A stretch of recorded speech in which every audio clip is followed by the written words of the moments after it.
الحمد لله جل وعلا،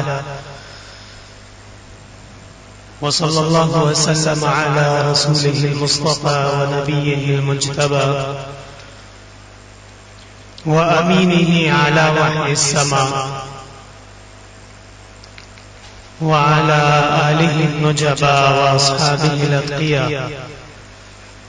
أفضل الخلائق بعد الأنبياء، ومن بهديهم اقتدى وبآثارهم اقتفى من المفسرين والمحدثين والفقهاء إلى يوم الجزاء. أما بعد، فأعوذ بالله من الشيطان الرجيم. بسم الله الرحمن الرحيم. يا أيها الذين آمنوا ادخلوا في السلم كافة ولا تتبعوا خطوات الشيطان إنه لكم عدو مبين. وقال الله تعالى: الذين إن مكناهم في الأرض أقاموا الصلاة وآتوا الزكاة وأمروا بالمعروف ونهوا عن المنكر ولله عاقبة الأمور. وقال النبي صلى الله عليه وسلم: لا يؤمن أحدكم حتى يكون هواه تبعا لما جئت به. اللهم صل وسلم على النبي الأمي وعلى آله وأصحابه وبارك وسلم عليه. میرے محترم اور عزیز بھائیوں، بزرگوں،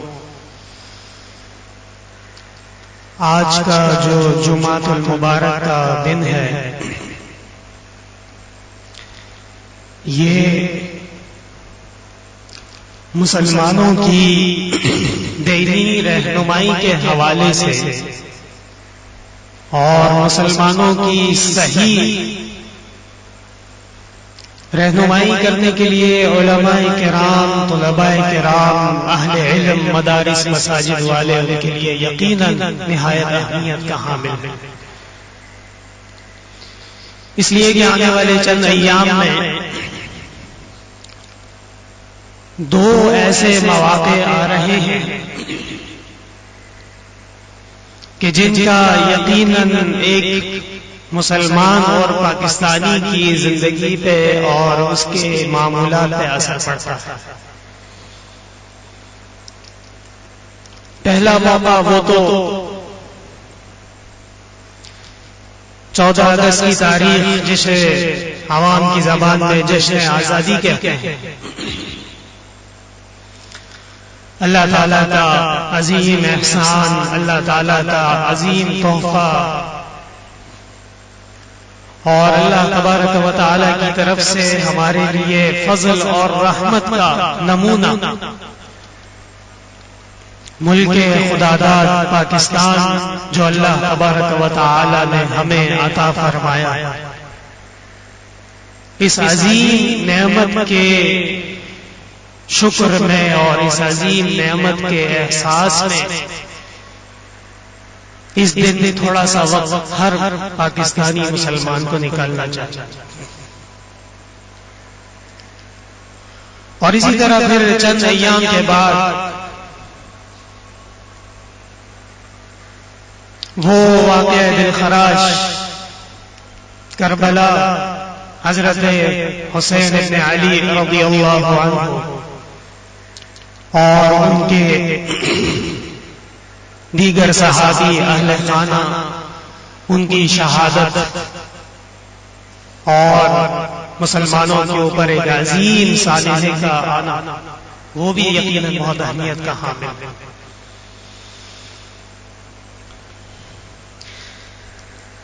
کسی بھی کام کے کرنے سے پہلے، کسی بھی قدم کے اٹھانے سے پہلے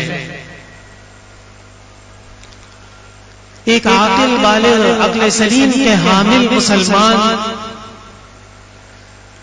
ہماری دین کی یہ تعلیم ہے کہ اس کو چاہیے کہ پہلے وہ اندازہ کر لے کہ اس کام میں مجھے فائدہ زیادہ ہے یا اس کام میں مجھے نقصان زیادہ ہے.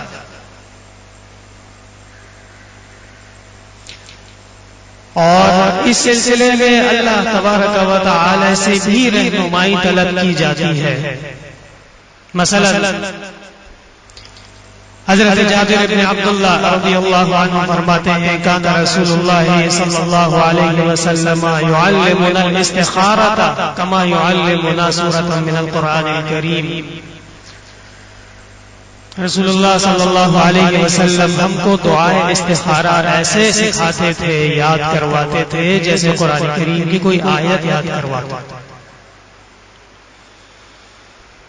اور استخارہ کس لیے ہے؟ اللہم ان کنت تعلم ان هذا خیر لی وان کنت تعلم ان فی هذا شر لی. اے اللہ اگر آپ جانتے ہو کہ اس معاملے میں، اس کام میں میرے لیے خیر ہو، عافیت ہو، تو آپ اس کو میرے لیے آسان فرما دیجیے. اور اگر اس کام میں، اس قدم میں، اس کوشش میں میرے لیے نقصان مقدر ہے اور فائدہ نہیں ہے تو پھر اس شر سے، اس نقصان سے آپ مجھے اپنی حفاظت میں لے لیجیے. اسی طرح علماء کرام نے فرمایا ہے کہ استخارہ اور اسی طرح استشارہ یعنی مشورہ کرنا یہ بھی بہت ضروری ہے. اور فقہاء کرام نے تو یہاں تک فرمایا ہے کہ جب استشارہ اور استخارہ آپس میں متضاد ہو جائیں تو استشارہ کو ترجیح دی جائے، اس لیے کہ استخارہ وہ آپ کے اور آپ کے رب کے درمیان، اور استشارہ وہ آپ کے خیر خواہ، آپ کے رشتہ دار، آپ کے محبین، دوست، وہ بھی اہل اسلام اور مسلمان اور اللہ کا خوف رکھنے والے ہیں، تو وہ غلط مشورہ نہیں دیں گے. دو باتیں شروع میں کی جاتی تھی کہ جو جزیرہ ہندوستان ہے، بر صغیر ہے، یہ اصلاً اور حقیقتاً پورا کا پورا اہل اسلام کا ہے.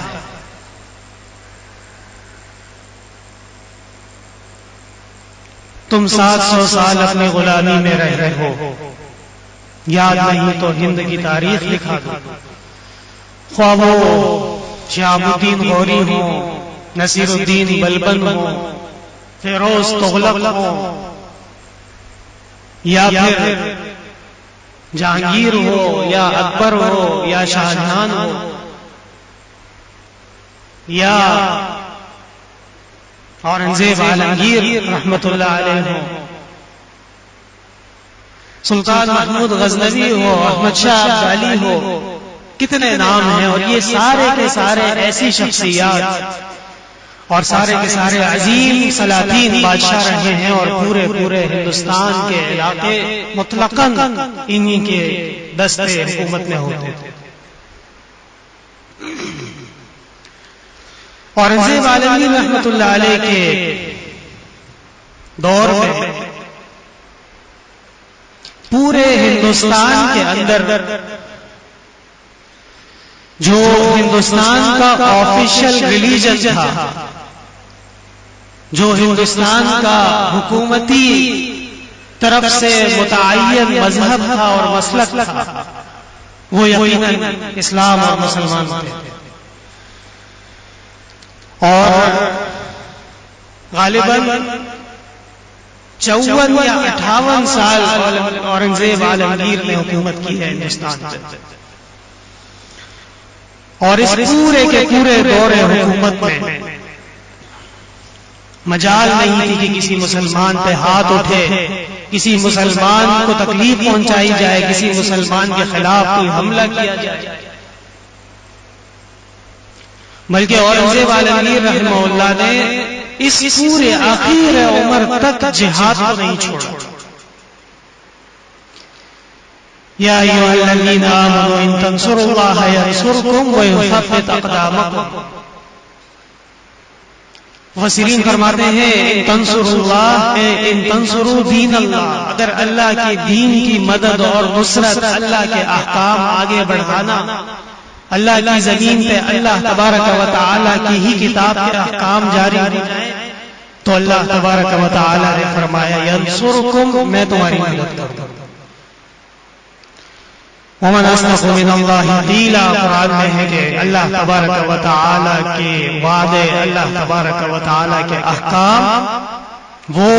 پوری کائنات میں جو کچھ ہے ان سب سے زیادہ سچے اور بڑے احکام۔ ومن اصدق من اللہ حدیثا، اور اللہ تبارک و تعالی جو بھی فرماتے ہیں وہ ہو کر کرتا ہے۔ تو بہت سارے ہمارے ایسے بزرگ ہیں جن کی رائے یہ تھی کہ یہ جو انگریز آیا ہے اور اس نے خاص شرارت کر کے، خاص سازش کر کے مسلمانوں کی ہاتھ سے اقتدار کی بات دوڑ اور بادشاہتیں اور سلطنتیں ختم کروا کے لے کے اور مسلمانوں کے محلات میں، مسلمانوں کے گھروں میں، مسلمانوں کی ایوانوں میں ہندوؤں کو لا کے بٹھا دیا۔ کون ہندو؟ یہ وہی ہندو جو شرک کے مرتکب ہیں، اپنے ہاتھوں سے بنائے ہوئے پتھروں کو اپنا معبود مانتے ہیں، اس کو مشکل کشا مانتے ہیں، اس کو اپنا خدا جانتے ہیں، والعیاذ باللہ۔ وہ ہندو جو روئے زمین پہ کوئی بھی ایسی چیز ان کو نظر آ جائے جو ان کو سمجھ میں نہ آئے یا جس سے وہ مرعوب ہو جائے، اس سے ڈر لگے تو فوراً اس کی عبادت شروع ہو جاتی ہے اور اس کو پوجنا شروع کر دیتے ہیں۔ مورخین نے لکھا ہے کہ ہندوستان میں جب نئی نئی ریل گاڑی آئی تو ہندوؤں نے اس کی عبادت بھی شروع کی، اس لیے کہ ان کا فلسفہ تھا یہ کہ جو چیز آپ کی عقل میں نہ آئے اور جو چیز سے آپ بڑے امپریس ہو، جس چیز کو آپ کو سمجھ میں نہ آتی ہو وہ تو وہ یقیناً کوئی معبود ہے، والعیاذ باللہ۔ قرآن کریم میں اللہ تبارک و تعالی فرماتے ہیں افرأیت من اتخذ الہہ ہواہ، اے ہمارے محبوب پیغمبر آپ ایسے افراد کو دیکھیں گے جنہوں نے اپنی خواہشات کو اپنا مقتدا اور اپنا مقصد بنا رکھا ہے۔ وَأَضَلَّهُ اللَّهُ عَلَىٰ عِلْمٍ وَخَتَمَ عَلَىٰ سَمْعِهِ وَقَلْبِهِ وَجَعَلَ عَلَىٰ بَصَرِهِ غِشَاوَةً، اللہ تبارک و تعالی نے فرمایا ان کے کان بھی پردے پڑ چکے ہیں، آنکھیں بھی اندھی ہو چکی ہیں اور دل پہ پردے آ چکے ہیں۔ تو ہمارے بزرگان دین اگر کوئی یہ کہے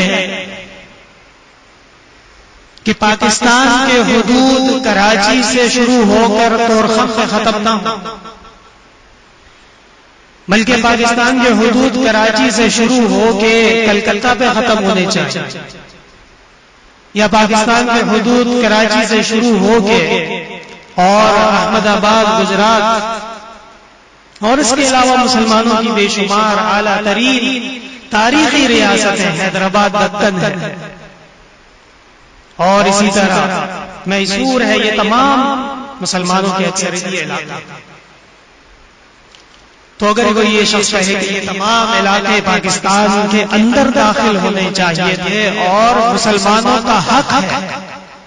کہ ان کا وہ لوٹا ہوا مال، ان کی وہ پامال کی ہوئی عزتیں، سلطنتیں اور بادشاہتیں وہ واپس ان کو لوٹائی جائیں اور امانتیں حوالے کی جائیں، تو اس میں کوئی خرابی نہیں۔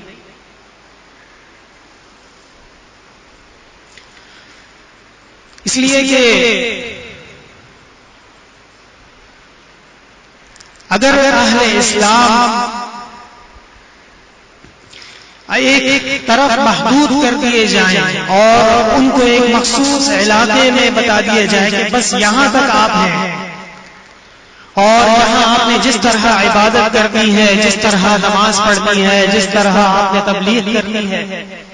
اگرچہ وہ بھی اس وقت دین کی تعلیمات کے مطابق کرنے میں رکاوٹیں موجود ہیں، لیکن ان مسلمانوں کا کیا ہوگا جو اس علاقے میں اب شامل نہیں ہیں؟ کیا ان اہل اسلام کو اپنے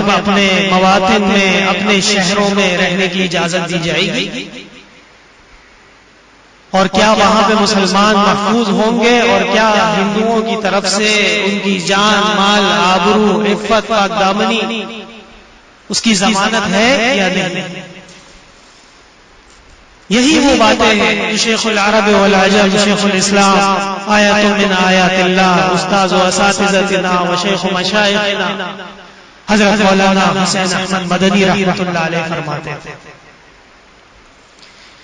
کہ تھوڑے پہ راضی نہ ہو، بلکہ یہ پورا کا پورا علاقہ، پورا کا پورا ملک، پورا کا پورا جزیرہ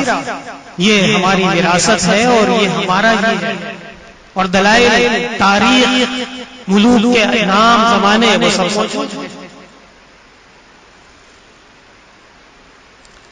لیکن اس کے مقابلے میں ایک رائے یہ تھی کہ مسلمانوں کے لیے ایسا علاقہ،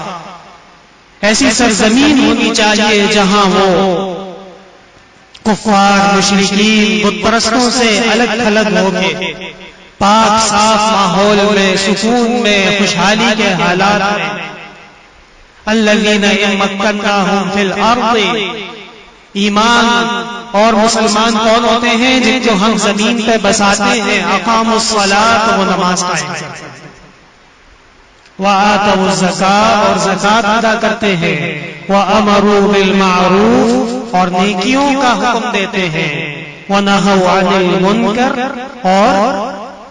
بدی سے، فسق و فجور سے، گناہوں سے منع کیا جاتا ہے. وَلِلَّهِ عَاقِبَةُ الْأُمُورِ، اور تمام انجام اللہ تعالیٰ کی طرف ہی لوٹنے والے.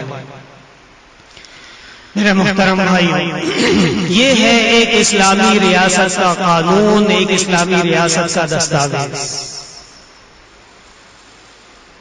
کچھ دن پہلے ایک بہت ہی بڑے مولوی صاحب نے انٹرویو دیا، اور اکثر ان سے جب ایسے سوالات کیے جا رہے تھے جس میں نہی عن المنکر کا پہلو واضح، فلاں جگہ یہ واقعہ ہوا، فلاں جگہ فلاں خاتون کو قتل کیا گیا، یا ایسے کوئی معاملات ہوئے، آپ اس کے بارے میں کیا کہتے ہیں؟ تو وہاں پہ جواب تو نہیں عن المنکر ہی ہونا چاہیے. یہ تو اسلام کا حصہ ہے. جو کام گناہ ہے، جو فسق و فجور ہیں، جو غلط ہے، وہ نہیں کرتے. اور رسول اللہ صلی اللہ علیہ وسلم نے نہی عن المنکر پہ جو سختی فرمائی ہے، جو تنبیہ فرمائی ہے، جو ناراضگی فرمائی ہے، وہ احادیث کا ذخیرہ بھرپور ہے. تو یہ کہنا کہ میں صرف ایسی بات کروں گا جو اجتماعی ہو اور انفرادی نہ ہو اور کیس ٹو کیس بات نہیں کر سکتے، تو سوال یہ پیدا ہوتا ہے کہ پھر نہی عن المنکر کون کرے گا؟ آپ پاکستان کے بڑے علماء میں سے ہیں، اور ماشاءاللہ آپ کو عوام جانتے بھی ہیں اور معاملات کو اچھی طرح سنتے بھی ہیں، سمجھتے بھی ہیں. اگر ایسا شخص وہ اسلامی ذمہ داریوں سے اپنے آپ کو کنارہ کش کرنے لگے تو پھر اسلام یتیم ہے. وہ دین جو بڑی شان سے نکلا تھا عرب سے، پردیس میں پہنچ کر وہ غریب الغربا ہے. تو ایسے بھی ہمارے بزرگان دین ہیں جنہوں نے پاکستان کے بنانے کے لیے بہت زیادہ کوششیں فرمائیں، تگ و دو فرمایا، اور وہ یہ فرمایا کرتے تھے کہ اہل اسلام اور مسلمانوں کے لیے اس میں بہت زیادہ فائدے ہیں، آرام ہے، سکون ہے، عزت ہے. اور پاکستان کے حصول کے لیے، پاکستان کے وجود میں آنے کے لیے جو قربانیاں دی گئی ہیں، ان قربانیوں کو دیکھ کر ایک طرف وہ ماحول، وہ واقعات، وہ دل خراش مناظر، اور دوسری طرف یہ جو جشن آزادی کے نام پہ پچھلے 10 دن سے ناچ رہے ہیں، پچھلے 10 دن سے گا رہے ہیں، پچھلے 10 دن سے ڈھول بجا رہے ہیں، پچھلے 10 دن سے ایک عجیب اور غریب ماحول ان کے سامنے ہے. ایسا محسوس ہوتا ہے کہ پاکستان کی آزادی، پاکستان کی تاریخ، پاکستان کی حقیقت کی ہوا بھی ان کو نہیں. حضرت والد صاحب رحمۃ اللہ علیہ فرماتے ہیں کہ ایسے ایسے خطرناک واقعات اور ایسے ایسے ظلم اہل اسلام پر ڈھائے گئے ہیں جب پاکستان کی آزادی ہوئی، خاص طور پہ جو ہندوستان کی تاریخ ہے. ایک مشہور شاعر گزرے ہیں مرزا مجذوب کے نام سے، انہوں نے اپنی کتاب کے مقدمے میں عین وہ حالات لکھے ہیں جس وقت پاکستان کا وجود ہو رہا. خدا نہ خواستہ پاکستان کا وجود یہ کوئی غلط چیز نہیں ہے، یہ اللہ تبارک و تعالیٰ کا احسان، نعمت اور فضل ہے. لیکن اس احسان اور نعمت اور فضل کے حصول میں ہمارے بھائیوں اور بہنوں نے جو قربانیاں دی ہیں ان کو بھلا دینا یا پاکستان کے ساتھ غداری. مرزا منصور لکھتے ہیں کہ جب پاکستان بنا اور مسلمان ہجرت کے لیے چلے گئے تو ہمارے علاقے میں تھوڑے سے مسلمان رہ گئے اور ہندو باقاعدہ نمبر لگاتے تھے، اطلاع دیتے تھے کہ ہم اس وقت فلاں محلے کے مسلمانوں کو ذبح کرنے جا رہے ہیں، اس کے بعد آپ کا نمبر ہے، آپ تیاری کریں.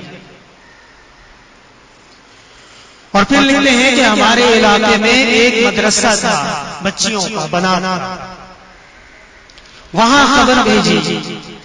کہ پورے مدرسے میں جو کوئی بھی ہے ان سب کو ہم قتل کرنے کے لیے پہنچ رہے ہیں، کسی کو یہاں سے نکلنے کی اجازت نہیں، کوئی بچنے کی صورت نہیں، کوئی راہ فرار نہیں. فرماتے ہیں کہ مدرسے کی استانیوں نے بچیوں کو، ساری کی ساری بچیوں کو وضو کرایا اور وضو کرانے کے بعد ان کو جیسے کلاس میں قرآن کریم کی مجلس میں بیٹھا جاتا ہے اس طرح بٹھایا اور ان سب کو قرآن کریم ہاتھوں میں دیا اور کہا کہ تلاوت کرتے جاؤ. تو بچیوں نے سوال کیا کہ اس طرح کیا ہوگا، ہم کیسے بچیں؟ تو مدرسے والوں نے جواب دیا کہ اس طرح بچنے کی تو اللہ تبارک و تعالی کی ہی دست قدرت میں ہے، لیکن ہم نے یہ عمل اس لیے کیا ہے تاکہ روح نکلنے میں اور جان دینے میں آسانی. پوری ٹرینیں، پوری ریل گاڑیاں وہ ٹکڑوں میں تبدیل کر دی گئی، انسانی جسم کی بوٹیوں میں تبدیل کر دی گئی، گھر جلا دیے گئے، مسجدیں گرا دی گئی اور بے شمار مسلمان مرد، خواتین، بچوں کو قتل کیا گیا. آج جشن آزادی کے نام پہ جو بازار بدتمیزی سرگرم ہے، جس طرح جس کو فجور کو عام کیا جا رہا ہے اور جس طرح ایک عجیب طوفان بدتمیزی برپا کیا جا رہا ہے،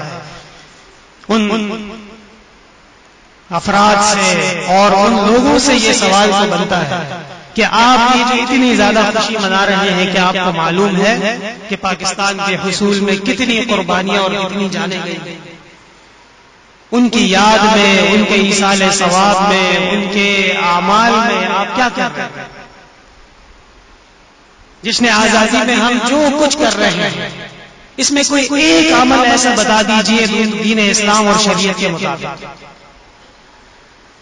جھنڈے لہرانا اور ترانے پڑھنا اور گانے گانا اور ڈھول بجانا،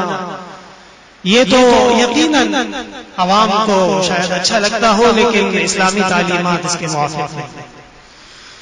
بلکہ اس میں سے اکثر کام وہ منہیات میں سے ہیں، نہی عن المنکر میں سے. اور نہی عن المنکر کس کی ذمہ داری ہے؟ جب رسول اللہ صلی اللہ علیہ وسلم خود موجود ہیں بنفس نفیس، آپ نے جب بھی ایسا کوئی کام دیکھا جہاں دین اور اسلام کی خلاف ورزی ہو رہی ہو تو رسول اللہ صلی اللہ علیہ وسلم ناراض ہو جایا کرتے تھے، صحابہ کرام کو تنبیہ فرماتے تھے، اور کئی مواقع پہ آپ صلی اللہ علیہ وسلم صحابہ کرام کو فرماتے تھے کہ آئندہ ایسا عمل ہرگز نہ ہونا چاہیے. جنگ میں جب ایک خاتون کی لاش ملی، رسول اللہ صلی اللہ علیہ وسلم شدید ناراض ہوئے اور صحابہ کرام سے فرمایا کہ یہ جائز نہیں ہے، اللہ تعالیٰ کا غضب اور عذاب کو دعوت دینے کے مترادف ہو سکتا ہے اگر کوئی بے گناہ یا اس طرح خواتین اور بچوں پہ ہاتھ اٹھائے۔ تو یہ ہماری اسلامی تعلیمات ہیں، اور ہم الحمدللہ پاکستان جیسے عظیم ملک میں، پاکستان جیسے حسین ملک میں پیدا ہوئے ہیں، پاکستانی ہیں۔ اللہ تبارک و تعالی نے ہمیں اس عظیم نعمت سے نوازا ہے، اور اس نعمت کی قدردانی، شکر کرنا یہ طریقہ نہیں ہے جس طرح آج کل عوام چل پڑی۔ اللہ تبارک و تعالی کی نعمتوں کا شکر وہ یہ ہے کہ اللہ تعالی کی فرمانبرداری کی جائے، اللہ تبارک و تعالی کی طرف سے دیے ہوئے انعامات کا قدردانی وہ یہ ہے کہ اللہ تبارک و تعالی نے جس شخصیت اور جس ذات پہ دین نازل فرمایا ہے اور جس کی اتباع کا حکم دیا ہے، ہم اپنی ذات سے شروع کریں، اپنے گھر پہ، اپنی فیملی پہ، اپنے کاروبار پہ، اپنے کام پہ، اپنے دکان سے لے کے آخر کار وہ دن دور نہیں ہے کہ اپنے ملک میں بھی ہم رسول اللہ صلی اللہ علیہ وسلم کی سنت کی اتباع کو نافذ کریں۔ یہ ہے قدردانی، اور یہ ہے اللہ تبارک و تعالی کی طرف سے عطا کیے گئے انعامات اور اکرامات کا شکر۔ اور پاکستان کا وجود، پاکستان کا بننا، بانیان پاکستان وہ یقیناً سب مخلص لوگ ہیں، اور اللہ تبارک و تعالی نے ان سے بڑا کام لیا ہے۔ قائد اعظم محمد علی جناح، ڈاکٹر اقبال، لیاقت علی خان، لیکن یاد رکھیے کہ ان تمام کے آزادی کی جدوجہد میں جو قائد کی حیثیت سے آگے بڑھے، اور ایک عالم نے مشرقی پاکستان اور دوسرے عالم نے مغربی پاکستان کے جھنڈے لہرائے ہیں، حضرت مولانا شبیر احمد عثمانی رحمۃ اللہ علیہ مشرقی پاکستان، مغربی پاکستان اور مشرقی پاکستان کا جھنڈا حضرت مولانا ظفر احمد عثمانی رحمۃ اللہ علیہ نے لہرایا۔ تو اس سے پتہ چلتا ہے کہ بانیان پاکستان اور علماء کے درمیان ایک مضبوط رابطہ تھا، ایک رہنمائی تھی، ایک تعلق تھا، اور ایک دینی رشتہ قائم تھا۔ لہذا یہ جو آج کل نئی روشنی والے نکلے ہیں نام نہاد، جو فرماتے ہیں یا کہتے ہیں کہ پاکستان بنانے والے کوئی سیکولر افراد تھے، دین والے نہیں تھے، ان کو شرم آنی چاہیے، وہ جھوٹ بول رہے ہیں۔ سردار عبدالرب نشتر اور لیاقت علی خان کی موجودگی میں قائد اعظم محمد علی جناح نے یہ وصیت لکھی کہ میرا جنازہ حضرت مولانا شبیر احمد عثمانی دیوبندی پڑھائیں۔ تو یہ قائد اعظم بیماری کی حالت میں اور مرض الوفات میں، پریشانی کے احوال میں باقاعدہ دو گواہوں کے سامنے وصیت لکھوا رہے ہیں۔ ان کا دین سے تعلق نہیں ہے، ان کا علماء سے تعلق نہیں ہے، یہ تو صاف سفید جھوٹ نظر آ رہا ہے۔ اور حضرت والد صاحب رحمۃ اللہ علیہ فرماتے تھے کہ یہ بھی اللہ تبارک و تعالی کی طرف سے ہی ان کے دل میں اتارا گیا تھا، اس لیے کہ جب انہوں نے لکھوایا کہ میرا جنازہ علامہ شبیر احمد عثمانی دیوبندی پڑھائیں گے، تو عثمانی سے عثمان کے نہ چاہنے والے دشمن نکل گئے، اور دیوبندی سے اہل بدعت دور ہو گئے۔ خلاصہ کیا نکلا کہ پاکستان کا آفیشل مذہب، پاکستان کا اصل مسلک، پاکستان کی عوام کی ہدایت کا سرچشمہ وہ الحمدللہ اہل سنت والجماعت مسلک دیوبند۔ اور دیوبند کوئی نیا دین نہیں ہے، دیوبند کوئی نئی چیز نہیں ہے۔ آج کل لوگ بڑا شرم محسوس کرتے ہیں کہ جی ہم فرقہ واریت نہیں کریں گے۔ آپ زیادہ جانتے ہیں، رسول اللہ صلی اللہ علیہ وسلم زیادہ جانتے ہیں۔ جب آپ کے اوپر وحی کا نزول شروع ہوا، مکہ میں کتنے فرقے تھے؟ مشرکین تھے، یہود تھے، نصارا تھے، مجوسی تھے، آتش پرست تھے، اور اس کے علاوہ نہ جانے کیسی کیسی مخلوقات کی کیسے کیسے فرقے تھے. اور رسول اللہ صلی اللہ علیہ وسلم صفا کی پہاڑی پہ کھڑے ہو کے اپنے تمام اعزاء کو اقربا کو دعوت دے رہے ہیں، ایک اللہ کو مانو، ایک اللہ کی عبادت کرو، ایک اللہ کے سامنے جھکو اور باقی بتوں کی عبادت چھوڑو. لہذا پاکستان کا تمام دستور، پاکستان کے تمام معاملات، پاکستان کے اندر دینی تعلیمات وہ بالکل واضح ہے. اور اللہ تعالیٰ کا لاکھ لاکھ شکر ہے کہ ہمارے اسلاف، ہمارے بڑے، وہ جن کے اوپر ہم فخر کرتے ہیں، وہ جن کی محنت سے آج ہمیں دین اسلام پہنچا ہے، اور وہ افراد کہ جو ایک ایک لمحے کے لیے بھی اللہ تبارک و تعالی کے حکم کے خلاف کرنے کو تیار نہیں تھے، وہ افراد ہیں جنہوں نے اس ملک کی بنیاد رکھی اور اس ملک کے لیے دعائیں کی اور اس ملک کے لیے نیک خواہشات کا اظہار کیا. میرے محترم بھائیو، اور یہی وجہ ہے کہ آج بھی یہاں کی عوام،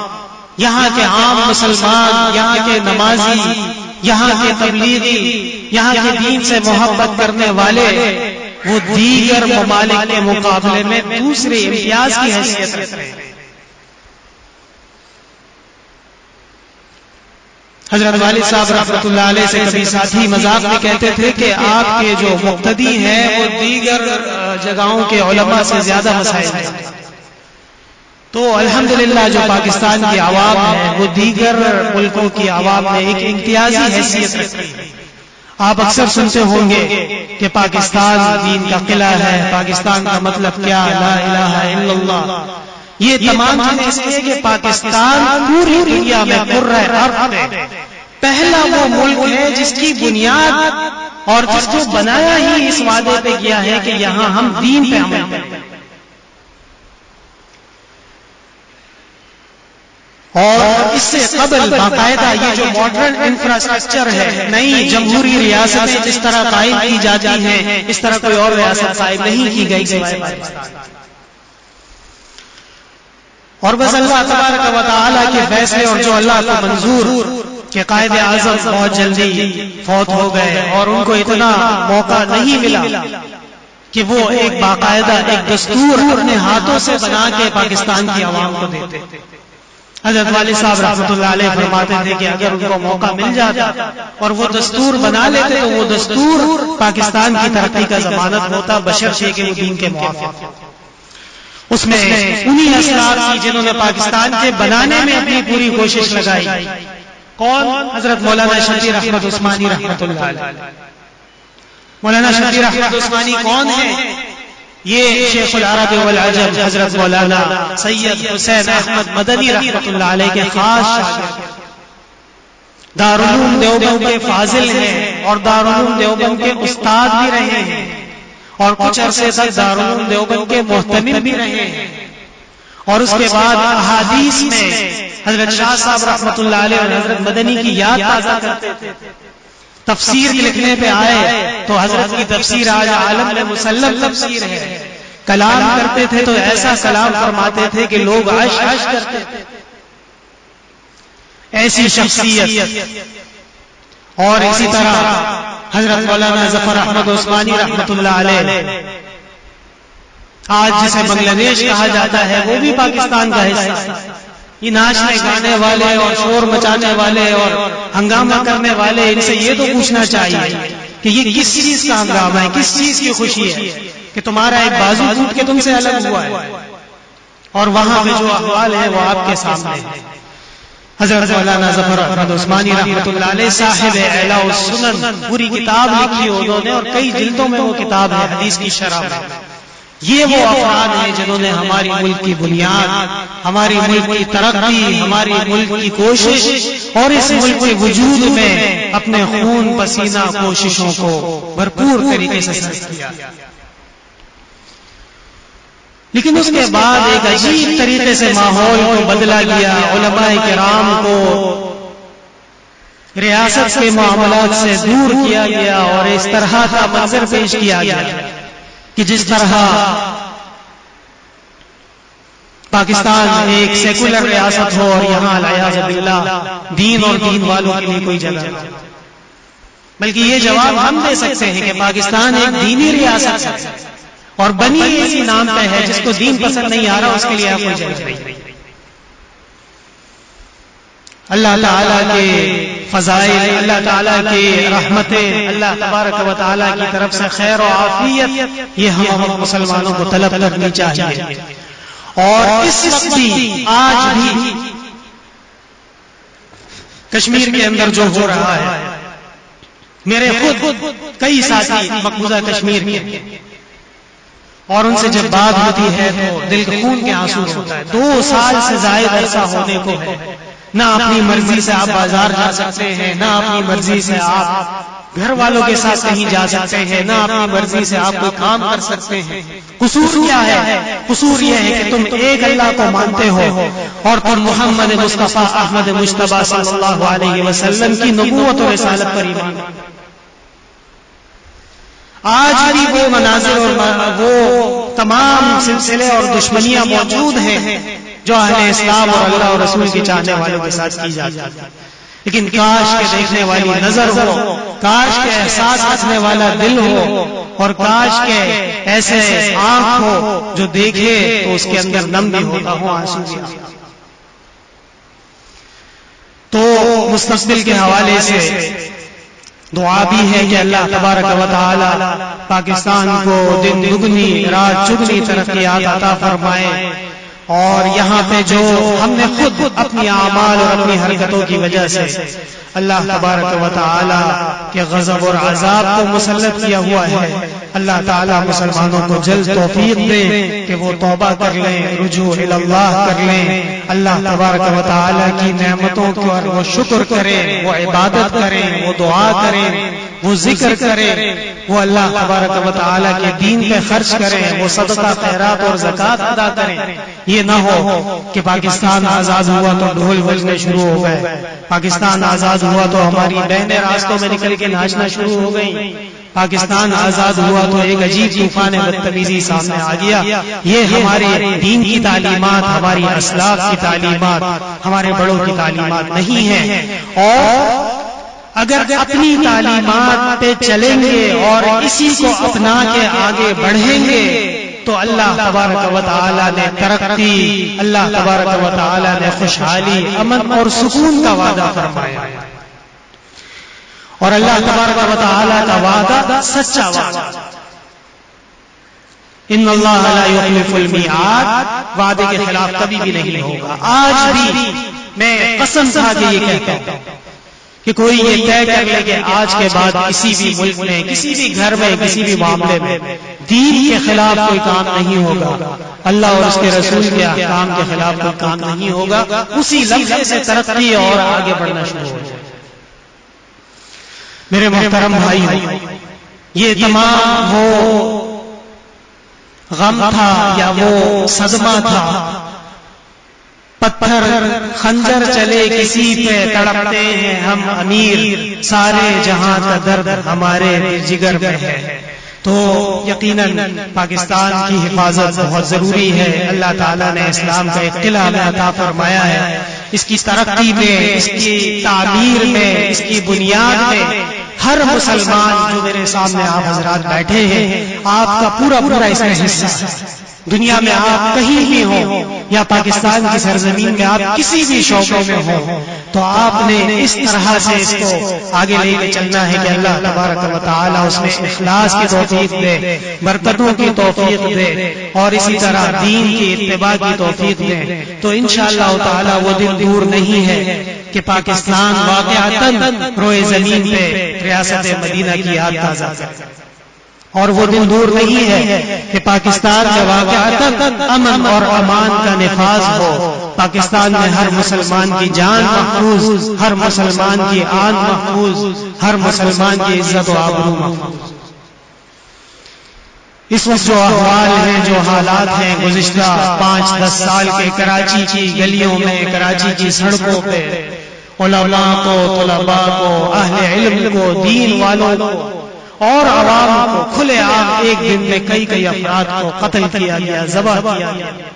یہ تمام فتنے، یہ تمام مشکلات کیوں آ رہی ہیں؟ اس کے لیے بھی ذرا غور کرنا پڑے گا۔ ہم نماز پڑھتے ہیں، ہم قرآن کریم کی تلاوت کرتے ہیں، ہم روزہ رکھتے ہیں، ہم ایک اللہ پہ ایمان رکھتے ہیں، لیکن اس کے باوجود کبھی ایسے